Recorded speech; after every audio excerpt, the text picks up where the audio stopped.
വനിതാ പ്രീമിയർ ലീഗിൽ ഇന്നലെ നടന്ന മത്സരത്തിൽ മുംബൈ ഇന്ത്യൻസിന് വിജയം. ഗുജറാത്ത് ജയൻസിനെതിരെ നടന്ന മത്സരത്തിൽ 7 വിക്കറ്റിനാണ് മുംബൈ വിജയിച്ചത്.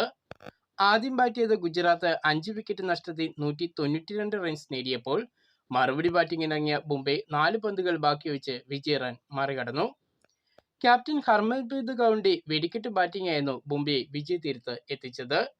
ഫീൽഡിംഗിൽ കൈകൾ ചോർന്നുപോയ ഗുജറാത്തിന്റെ പോരായ്മയെ മുതലെടുത്ത് ഹർമൻപ്രീത് കൗർ ഗുജറാത്ത് ബൗളർമാരെ കടന്നാക്രമിച്ചു.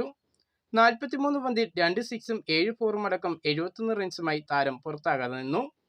43 റൺസുമായി പുറത്താകാതെ നിന്ന ജോർജിയ വെർഹാമാണ് ഗുജറാത്തിന്റെ ടോപ്പ് സ്കോറർ ബാറ്റർ. കഴിഞ്ഞ 2 മത്സരങ്ങളിൽ തുടർച്ചയായി വിജയിച്ച ഗുജറാത്തിന്റെ സീസണിലെ ആദ്യ തോൽവിയാണിത്.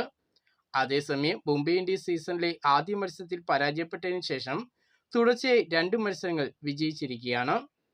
വനിതാ പ്രീമിയർ ലീഗിൽ പോയിന്റ് ടേബിൾ നോക്കുകയാണെങ്കിൽ 4 പോയിന്റുമായി RCB, MI, GG എന്നീ ടീമുകളാണ് 1, 2, 3 സ്ഥാനങ്ങളിൽ ഉള്ളത്.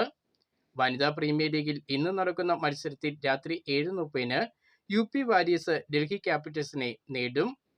സീസണിൽ ഇതുവരെ ഒരു വിജയം പോലും നേടാൻ കഴിയാത്ത ഇരു ടീമുകളും ഇന്ന് ആദ്യ വിജയം തേടിയാണ് ഇറങ്ങുന്നത്. കഴിഞ്ഞ 2 മത്സരങ്ങളിലും ഇരു ടീമും പരാജയപ്പെട്ടിരുന്നു.